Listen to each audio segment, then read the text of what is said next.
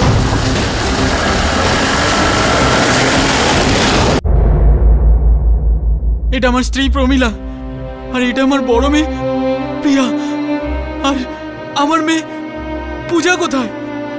ও তো অনেক ছোট। আমার ফ্যামিলির সাথে কি হয়ে গেল? আপনি উত্তর দিচ্ছেন না কেন? আমাদের কাছে প্রশ্নের একটা লম্বা লিস্ট আছে মিস্টার অশোক শর্মা। আপনি যখন এগুলোর উত্তর দেবেন তখন জানতে পারা যাবে যে আপনার স্ত্রী প্রমিলা আর আপনার মেয়ে প্রিয়ার খুন কেন হয়েছে আর কিভাবে। কি করে হয়ে গেল? এগুলো মিথ্যে বলে দাও, এগুলো মিথ্যে। সবার আগে বলুন যে রমেশটা আসলে কে? ইন্সপেক্টর বাবু, রমেশ আমার গ্রাম বুলন্দ শহরেরই আমার প্রতিবেশী। ও গাজিয়াবাদে আমার বাড়িতেই থাকে, আমার স্ত্রী আর বাচ্চাদের সাথে।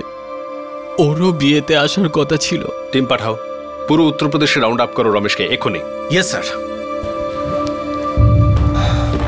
আপনার স্ত্রী প্রমিলা শর্মা আপনার বাড়ি বেচে দিয়েছে এই রমেশের সঙ্গে মিলে। ইন্সপেক্টর বাবু, নিশ্চয়ই কিছু একটা গন্ডগোল আছে। আমার স্ত্রী এরকমটা কেন করবে? আর রমেশ তো আমার নিজের বন্ধু।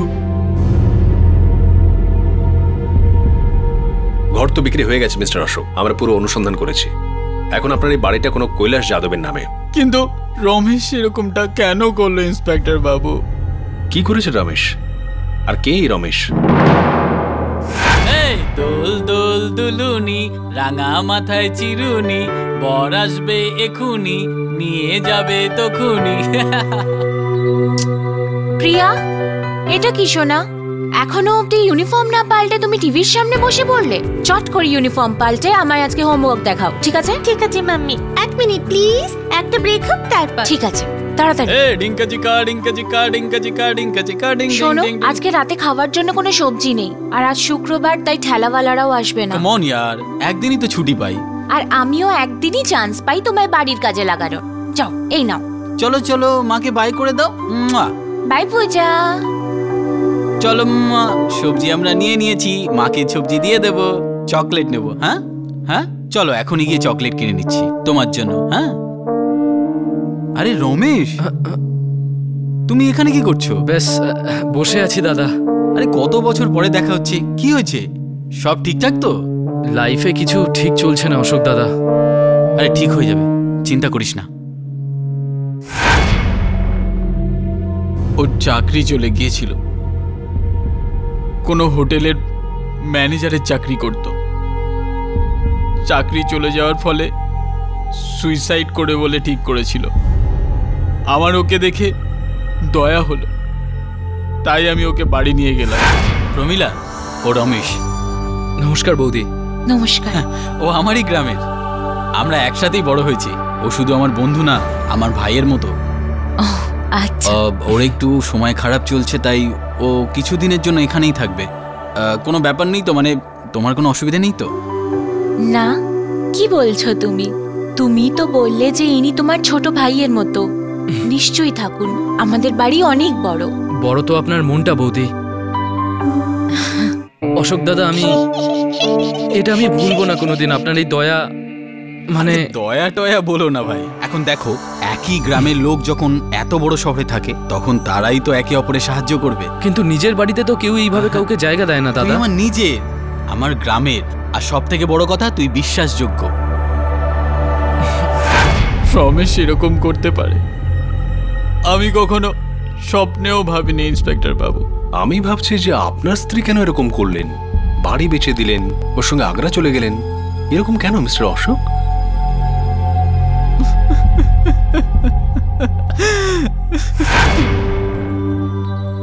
প্রমিলা, একটা ভালো জব অফার এসেছে গাজিয়াবাদে, কেমিক্যাল ফ্যাক্টরিতে as an accounts manager. Very good. মানে শহরের চাকরি, তারপর শহরের মেয়ে? না, গ্রামের একটা মেয়ে দেখেছি, ভাবছি তাকেই বিয়ে করে নিয়ে যাব, এখনই বিয়ে করে।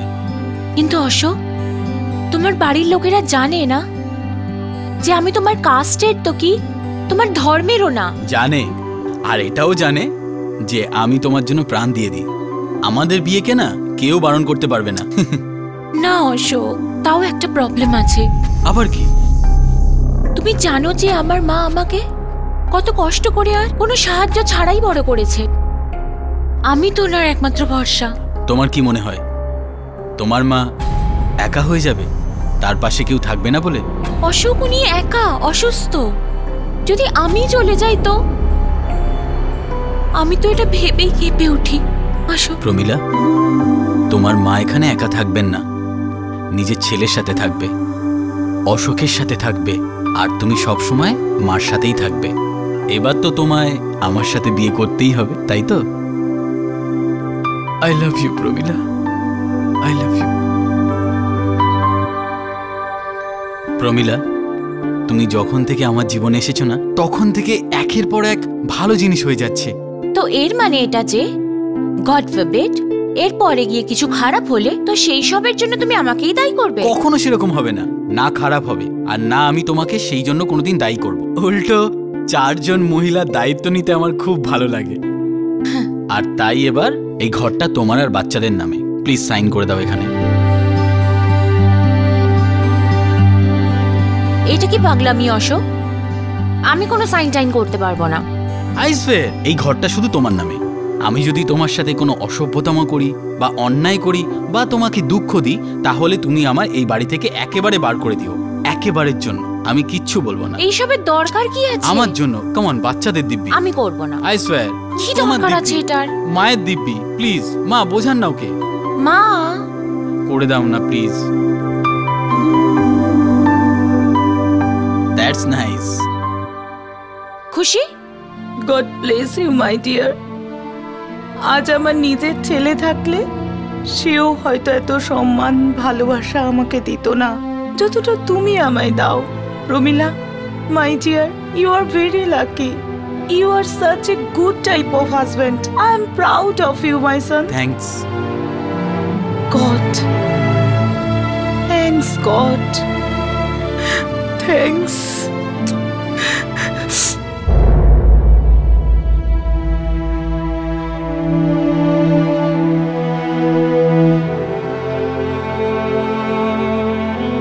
আমার না কখনো কখনো তোমার এত বড় মন দেখে খুব ভয় করে। আমারও চিন্তা হয় যে আমার এই মনটা কোনোদিনও যেন ছোট না হয়ে যায়। তুমি এত বড় মন কি করে রাখো অশোক? প্রমিলা, আমি জীবনে সবকিছু পেয়েছি, এত খুশি, এত ভালোবাসা, আমি সেগুলোকে চেপে রাখতে পারি না। যে আনন্দ, যে ভালোবাসা আমি পাই, সেটাকে ফেরত দিতে চাই আমি, আর সেটার কারণ তুমি, পরিষ্কার হিসাব।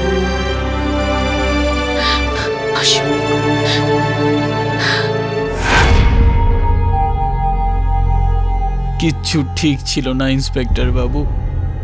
আমার চোখের আড়ালে জানি না কি কি চলছিল। আমার স্ত্রী, যাকে আমি নিজের জীবনের থেকেও বেশি ভালোবাসতাম, আরেক বন্ধু, যাকে আমি ভাইয়ের থেকেও বড় সম্মান দিয়েছিলাম।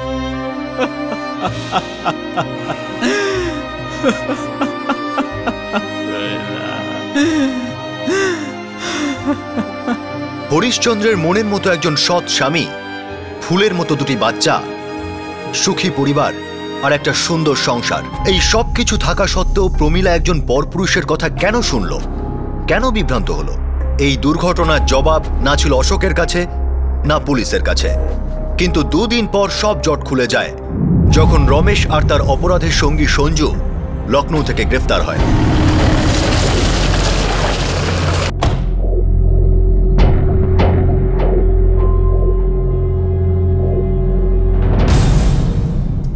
যে থালাটায় খেতে দিল সেই থালাটাকে পুরো গিলে নিলি শালা। ভালো বন্ধুর সঙ্গে বেমানি করলি, তার স্ত্রীকে বিভ্রান্ত করলি, তাকে নিয়ে পালিয়ে গেলি তুই। তালি এক হাতে বাজে না সাহেব। বাজে?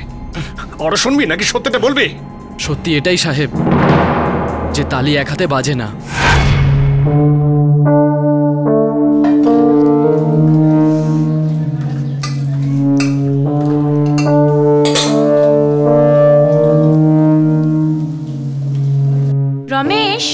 কিছু দরকার লাগলে চেয়ে নিও, লজ্জা পেও না। ঠিক আছে বৌদি।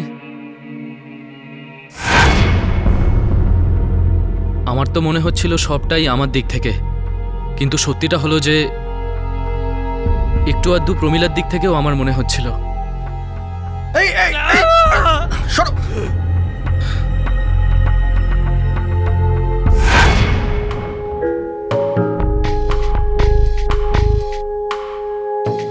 প্রমিলা, সরি বৌদি। না না, কোনো ব্যাপার না। প্রমিলা যদি বলো তাও চলবে, বলো। প্রমিলা, তোমার থেকে কিছু চাই। কি? একটা লোন চাই। এই একটা ছোট দেখে বিজনেস স্টার্ট করার কথা ভাবছিলাম, তাই। কত লোন চাই আর কবে ফেরত দিতে পারবে? যত দেবে তততেই শুরু করে দেব। আর এমনিতেও ফেরত দেওয়ার মতো পরিস্থিতি তো আর আসবে না। তার মানে? মানে আমরা একটা জুটি হয়ে যাব। কি? বিজনেস পার্টনার ভাই। ওহো, আচ্ছা। আমি এমনিতে তো জানি যে তুমি অনেক পড়াশোনা জানো, আর বিয়ের আগে তো কোথাও চাকরিও করতে, তাই না? হ্যাঁ। প্রমিলা, যদি তুমি আর আমি এক হয়ে যাই তাহলে বিস্ফোরণ করে দিতে পারি। হ্যাঁ, আমার জব করতে খুব ভালো লাগতো। রোজ কাজে যাওয়া, নতুন লোকেদের সাথে দেখা করা, বন্ধুদের সাথে দেখা করা, রোজ কাজের টেনশন, খুব মজা লাগতো। আর এখন ঘর আছে, পরিবার আছে, বাচ্চারা আছে, এটাও খুব ভালো লাগে। কিন্তু একটার জন্য অন্যটাকে ছাড়তে হলো, তাই না? নিজের ক্যারিয়ার, অ্যাম্বিশন সবকিছু ভুলে যেতে হলো, তাই না? না না, এরকম কোনো ব্যাপার না। তোমার চোখ তো পরিষ্কার বলছে যে অন্য ব্যাপার। তাই কি বলছে আমার চোখ? তুমি উড়তে চাও একটা স্বাধীন পাখির মতন, খুব সুন্দর স্বাধীন একটা পাখির মতন, আর আসলে তুমি এরকমই। ব্যাস ব্যাস, তুমি তো অহেতুক আমায় উৎসাহিত করছো। কেন উৎসাহিত করছি জানো? কারণ নেশা হয়ে গেছে আমার। তুমি সত্যি সত্যি নেশা করে আসোনি তো? না, ব্যাস তোমার সামনে বসে হয়ে গেছে, তোমার নেশা ধরে গেছে। এবার ব্যাস অনেক হয়েছে রমেশ। এখনো পর্যন্ত কিছুই হয়নি প্রমিলা, কিন্তু আমরা দুজনেই এটা জানি যে কিছু একটু তো হয়েছে।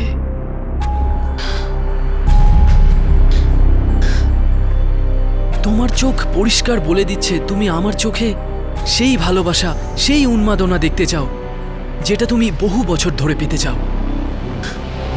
আমি কারো স্ত্রী হই। তুমি মাও, কিন্তু তার আগেও তুমি একজন খুব সুন্দরী মহিলা যার জন্য আমি জীবন দিতে পারি।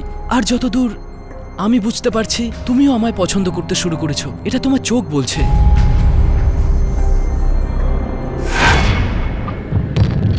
চুপচাপ আমাদের অ্যাফেয়ার শুরু হয়ে যায়, আর চুপচাপ আমরা পালিয়ে যাওয়ার প্ল্যানও বানাই। অশোকের ভাইয়ের বিয়ে আমাদের কাছে সুবর্ণ সুযোগ ছিল, আর তারপর আমরা আমাদের প্ল্যানকে রূপ দেওয়ার জন্য এগিয়ে যাই। প্রমিলা, তুমি অশোক দাদার সাথে যেও না, ওনাকে একাই যেতে দাও।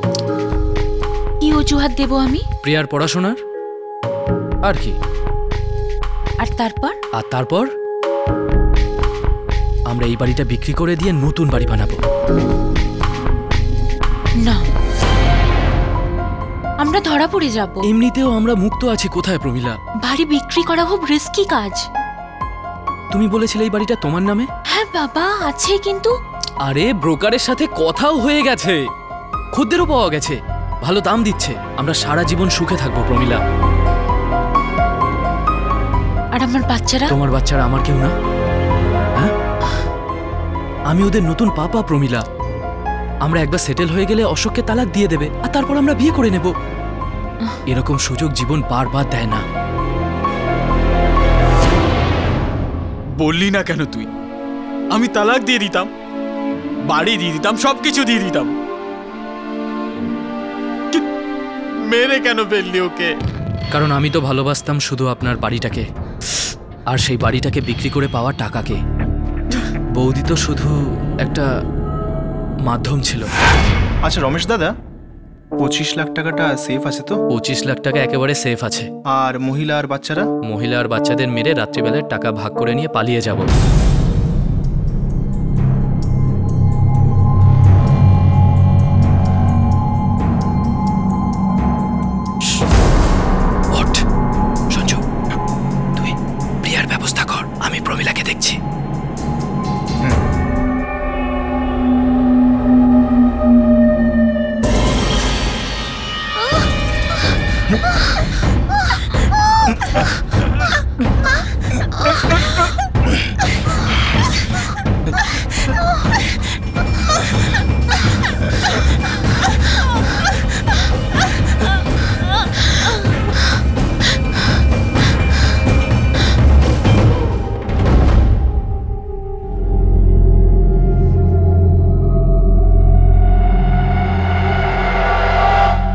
রমেশ, ওই ছোটটাকে।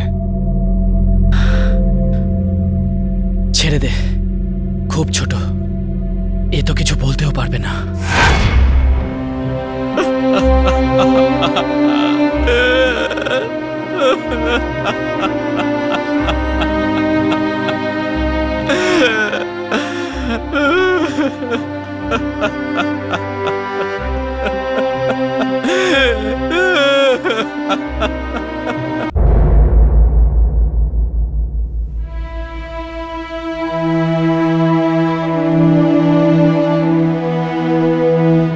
ভালোবাসতে না তো বলে দিতে পারতে, যদি খুশি ছিলে না তো বলে দিতে পারতে। আর এই নীরবতা আমার সারা জীবন কুড়ে কুড়ে খাবে।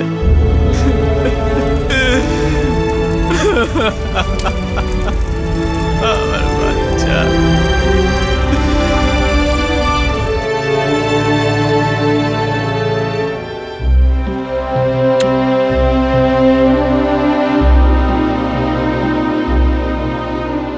রঘুনাথ বাবু, আপনি যা করেছেন তার জন্য অনেক অনেক ধন্যবাদ। আরে না বাবা, তোমার সাথে যা ঘটলো সেটা যেন শত্রুর সাথেও না ঘটে। আমি আমার অভিজ্ঞতা থেকে বলছি যে এই পৃথিবীটা তোমার মতন ভালো মানুষদের জন্য টিকে আছে, রমেশের মতন বাজে লোকেদের জন্য নয়। আমি জানি বাবা, তুমি এই ছোট্ট পরিটাকে তোমার সততা আর ভালোবাসা দিয়ে জড়িয়ে রাখবে। কিন্তু একটা কথা মনে রেখো বাবা, এই বাচ্চাটার উপরে ওর মায়ের ভুলের প্রভাব যেন কখনো না পড়ে। এসো বাবা, ভালো থেকো।